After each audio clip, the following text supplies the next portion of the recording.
Hey guys, welcome. Just so you guys are aware, again, the recent quiz was posted yesterday for Unit 3. So Unit 3 Quiz 1 was posted yesterday, and it is going to be due, I believe, no later than Tuesday or Wednesday next week. I gave that kind of an extended deadline because I pushed it back quite a bit. So please, as soon as you have your notes updated and all of your materials that you need for that, be sure to take that quiz and do it to the best of your ability. There are 16 multiple choice questions on that quiz. Again, those are very important for our grade, so make sure to complete that over the weekend. Also, guys, we're going to have our next notebook check tomorrow. So I will post that, and that will be probably a similar due date. Make sure to have your notebook up to date over the weekend and submit those pages as pictures as you guys see with it there. I think as far as anything else, we don't have the workbook pages. We have separate assignments, so I'm not sure if we have any other. Oh, I think we've got the, the volcano video analysis video that we had for the tropical storm days. That's going to be due tomorrow as well. That's just a YouTube video, and you write 15 interesting facts from that. That is due tomorrow as well. Other than that, though, the article was pushed back. That project is pushed back to December, so check those at a later time. Let's start our Go Blue, guys, on page 13. Number one, what is less, that is the wrong Go Blue. Here's the right Go Blue. My apologies, guys. Number one, this is from yesterday's stuff on page 10. How do deltas form? How do deltas form? Number two, what is unique about barrier islands? Again, what is unique about barrier islands? And then number three, how does river water change the farther downstream you go, right? So again, think about those for a moment. Again, take pictures or jot those down if you can write quickly with the pacing that I have, and feel free to add any input if you guys have any answers to that. So take a moment for that. Give you guys 30 seconds or so if you want to add some input. Otherwise, we'll kind of move on. Again, deltas, I kind of showed a video about that a little bit. Has to do with rivers a little bit. Okay. Chat up. Okay, no one's entered the chat yet. Okay, so I'll give you guys another 15 seconds. 15 seconds. Let me set my clock here so I know when class ends. At least for my next period starting, right? I think it's 27 minutes. All right. So let's continue then for number one. How do deltas form, guys? Again, as a river flows, it's going to pick up a lot of sediment. All right. So for deltas, it's going to form more land. Again, like in Louisiana, you got the Mississippi River, really massive river. It's going to pick up a lot of sand and sediment. And then once it gets to the end of the river, when it gets to the ocean, it's going to dump off a bunch of sediment, which eventually packs so much sediment that it becomes new land, like kind of smaller islands and such. Really cool. We call that a delta. So rivers flowing, making new land by packing sediment at the end of the ocean through the river end. Number two, what do barrier islands do? Again, hence the word barrier. I think some people answered this for yesterday's question, Tuesday's questions. They're going to protect the coastline, right? So just like any barrier, like Dr. Strange barrier or anything like that. Again, they're large pieces of land that protect the coastline. Maybe it's from storm surge. Maybe it's from a tsunami, right? Number three, what happens to rivers as they keep flowing more and more? As rivers keep flowing, guys, they are going to get more dense, more rich with material, and even more polluted in a sense if it's got like sewage or if it's got runoff or fertilizer runoff. So again, the farther downstream you go in a river, the more stuff it has in it. The more dirt, the more sediment, the more rock and minerals it's picking up, and other stuff that humans put into it as well. So the farther upstream you go, the more clean the river's going to be. Any questions, comments on that at all before we move on here? You can keep things quick, right? Table of contents, I think it might be the same. Ocean topography, guys. For that, that's going to be going over that probably after fall break. So go ahead and get that down in your table of contents. Take a picture of that if you have not already. And I think I've got a few messages on Canvas from people who have something going on today, so that must be why we have a few less people today. But it is holidays coming up, so let's look at those. Okay. All right. And let's move on, guys, for our mineral video for today. My video is why do minerals form crystals? You're going to copy this 2 pages. My bad. I'm only going to play the first half of the video, and I will try to play where it has the answer. Copy and answer that to page 11 or 11B? Again, I kind of accidentally showed the answer a little bit, but let's go ahead. Let me go to YouTube now, and we can go ahead and check that out. Again, why do minerals form crystals? Why do minerals form crystals? If we get into mineral stuff here.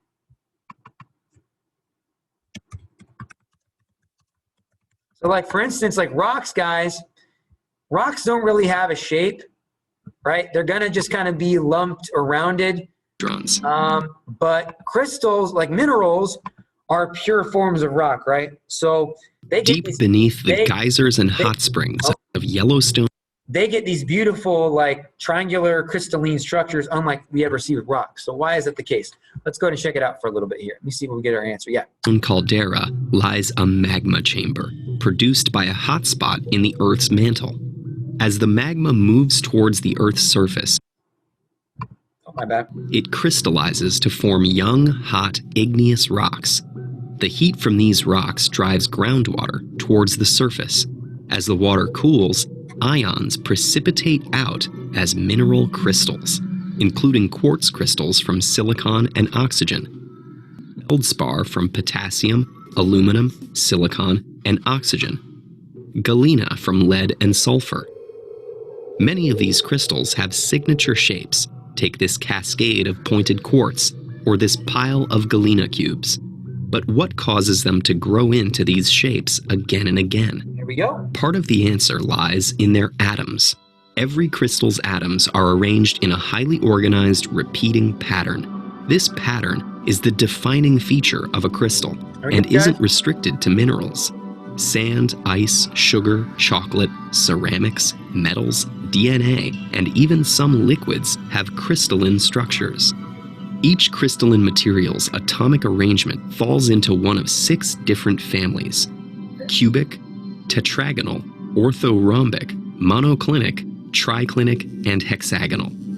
So many different groups of crystals that build upon different shapes over time due to some stuff there. So let me go ahead real quick, guys, before, hopefully you didn't see that.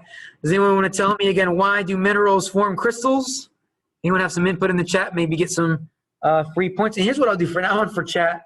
I'm just going to give you for chat answers or Go Blues. I'm just going to give you points to your assignments if you ever give me answers. So I'm just going to do that. I'll give you a point every time you participate to your lowest assignment or quiz or notebook check. We'll do that. So does anyone want to tell me real quick? The first one to tell me why minerals form crystals? Any volunteers that want a free point added to maybe at the last notebook check or one of our assignments?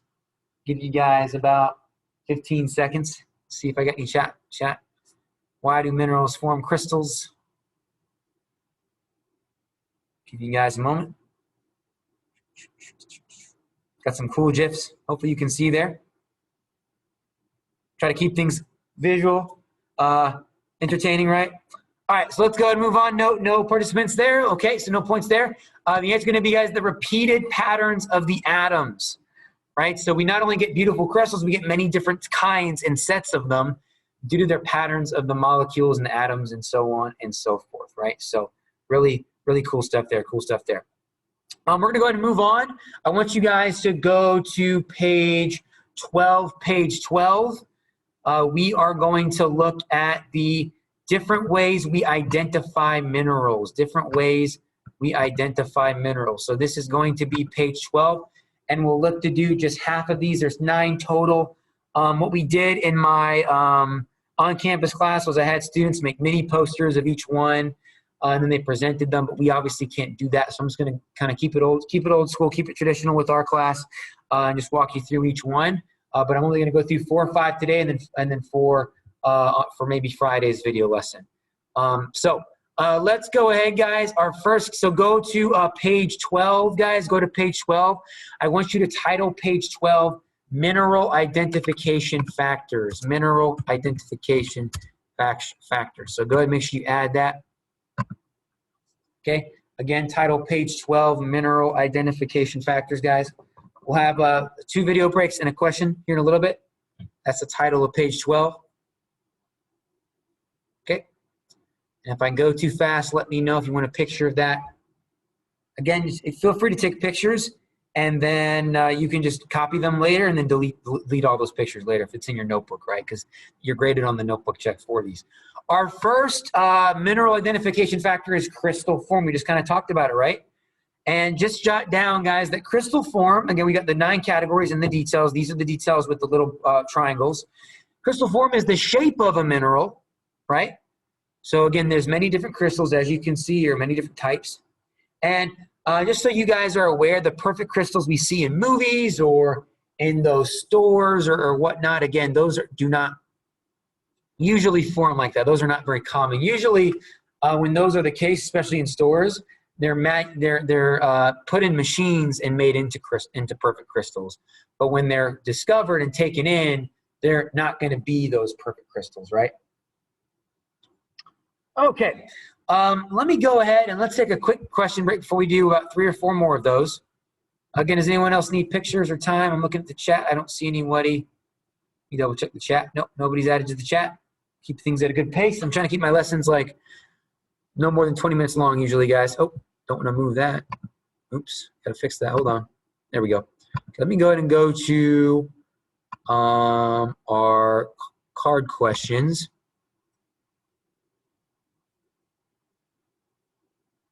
Give me a second to load our only question of the day, guys. 1 second. Just thought I'd throw it in right now. 1 second.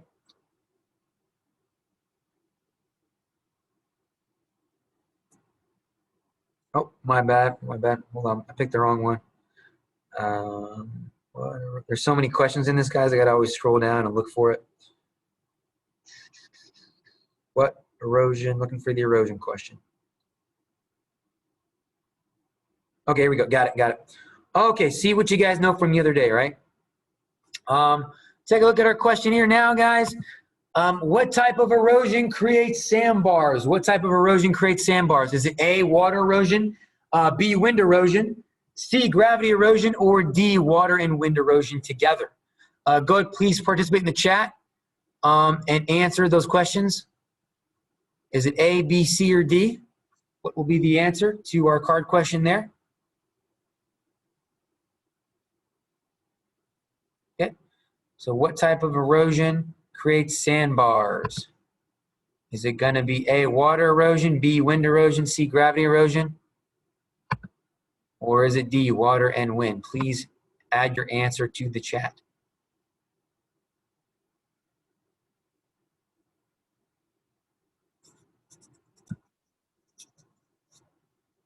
Still waiting on answers in the chat. What is the answer to the question? See what you know.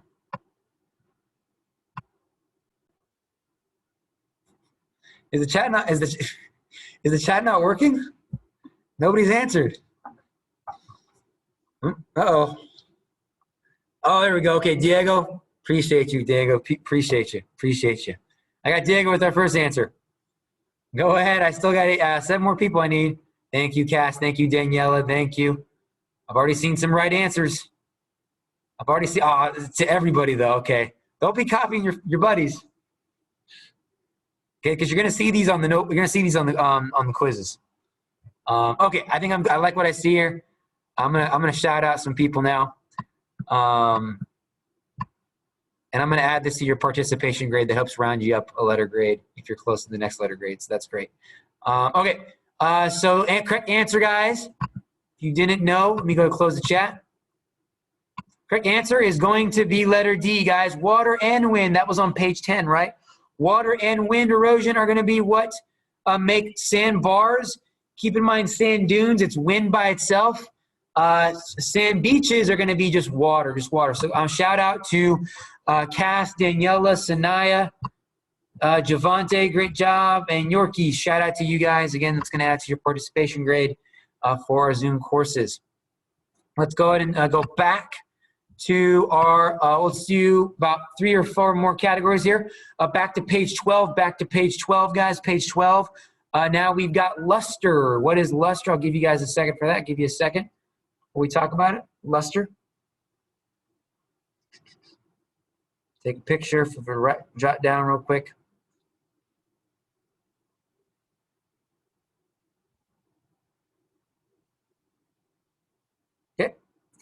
All right, so luster, guys, it is how a mineral reflects light, how shiny it is, right? So how a mineral reflects light, how shiny it is. Does it glisten and glow in the light, or does it just, is it kind of dull? Does it not reflect anything? And there are two groups, metallic and non-metallic luster, metallic and non-metallic. Okay, those are your two groups. All we need to know for luster, so have luster as your second category, and then have these two other notes jotted down below that. And then let's take a look at my video I have here regarding a mineral. Oh no, I clicked the button that doesn't share it. Hold on, let me fix it. Okay, there we go. It's the buttons are so close to each other that it sometimes hold on, let me see. So let's go ahead and get the mineral luster video real quick just so you guys can see it. And if you look at this group of minerals here, guys, we can clearly see top row is our non-metallic row and the bottom row is our metallic row. Let's go ahead and check it out because it looks like metal, right? When identifying a mineral, one of the properties that is most easily seen is luster. Luster, right? Luster is the way in which a mineral reflects light. We're going to break this down into two separate categories, metallic luster and non-metallic luster. If a mineral has a metallic luster, that means it looks like a piece of metal. Yeah. Not only is it shiny, but it has a silvery or a gold appearance to it. And then we see even the non-metallic minerals do still have shine and luster, as you see here. Shiny are metallic. For instance, this mineral easily reflects light, but it does not look like a metal as it is clear. So again, that would be luster. We'll have one more little video clip for our next stuff, guys. So next is luster. Let's move on to hardness, mineral hardness, guys. Take a moment. You can take a picture. Feel free to jot something down. Again, mineral hardness. Okay. So just so you guys know, we do identify minerals based on how tough they are. And this is basically how easily they are able to be scratched, right? So on a scale, there's a 1 to 10 scale that you guys can see here, right? Making sure I got all 9 of my students here. Let's see. Okay. A 1 to 10 scale. A 1 on the scale is the weakest, a 10 is the strongest. So obviously the 10 would be the diamond. Diamonds are the toughest, right? Diamonds are the toughest. Only a diamond can scratch a diamond, right? Very tough, very tough. But a talc, it's very soft and flaky. Your fingernail can scratch talc, so it's very weak. So then you have the whole spectrum of mineral toughness and hardness there. So yeah, that is going to be hardness, guys. And basically what they do to test this out is they're going to scratch it on a glass plate. If it scratches the glass plate, it's above a 5. If it doesn't scratch the glass plate, if it kind of you're able to rub it off easily after it scratches, that's going to be below a 5. A glass is considered in the middle. We'll call that a 5. Let's go check that out. Our last video of the day, guys, before we do 2 more little notes here. Let's check out mineral hardness. A mineral's hardness is its resistance to being scratched. We can easily test a mineral's hardness against a glass plate. A glass plate has a hardness of approximately 5.5 on Mohs scale, and if the mineral will scratch the glass, it is harder than the glass. If the mineral does not scratch glass or just leaves a powder behind, then it is not as hard as the glass. When testing the hardness, please be careful. Place the glass plate firmly on the table. Hold it down with a couple of fingers on one hand. Take the mineral sample in your other hand. Press down pretty firmly against the glass and make a short scratch in the glass. Try to rub that scratch away. If the scratch remains, that mineral is harder than the glass. You guys get the idea. That's mineral hardness. Mineral hardness. Okay, let's go. We got two more factors here, guys. I want us to know. Again, just 2 more of these 2 quick ones, guys, and I have 1 more quick little video I do want to show as well to make our next lesson a little shorter. So we have cleavage and fracture. Cleavage and fracture, guys. Give you a second for that. Okay. And just so you know, when you break a mineral apart, okay, when we break a mineral, it's either going to be even and smooth, or it's going to be rough and jagged, right? So the sulfur here, when it breaks, it's got these even, smooth edges, right? Again, we call that cleavage. And then the hematite, we break that apart. It's got a bunch of jagged, rough edges here. We call that fracture. Just like when you fracture a bone, it's not going to be the smooth surface. It's going to be jagged and kind of sharp and edgy, right? Edgy. Okay, I'm going to move on, be quick here, guys. Streak, our last one of the day. Streak. What is mineral streak? This is actually the color of a mineral in powder form. So just like you would a piece of chalk on concrete, you're going to take the mineral, scrape it on the porcelain plate, and it's going to make like a powder. So even though I've got pyrite, this is fool's gold, I scrape it on the plate, it's going to give us a kind of a darker, kind of a blackish color, right there on the white porcelain. And the pink gray stone here is going to give a white color on the shaded porcelain here, right? So again, looks can be deceiving in this case. Just because it's a color on the surface doesn't mean it will be the color when it's in powder form. So again, mineral is scraped on a plate like chalk. Okay, let me make sure I've got everyone that was here earlier. Okay, good. All right, guys, that concludes our lesson for today. Like keeping it simple. Again, we got the Go Blue. We started page 12, which is mineral identification factors. We'll probably be on a brand new topic on Tuesday for our next Zoom lesson. So if you guys are all set and got attendance early, you can go ahead and sign out. If you have questions, please stay put.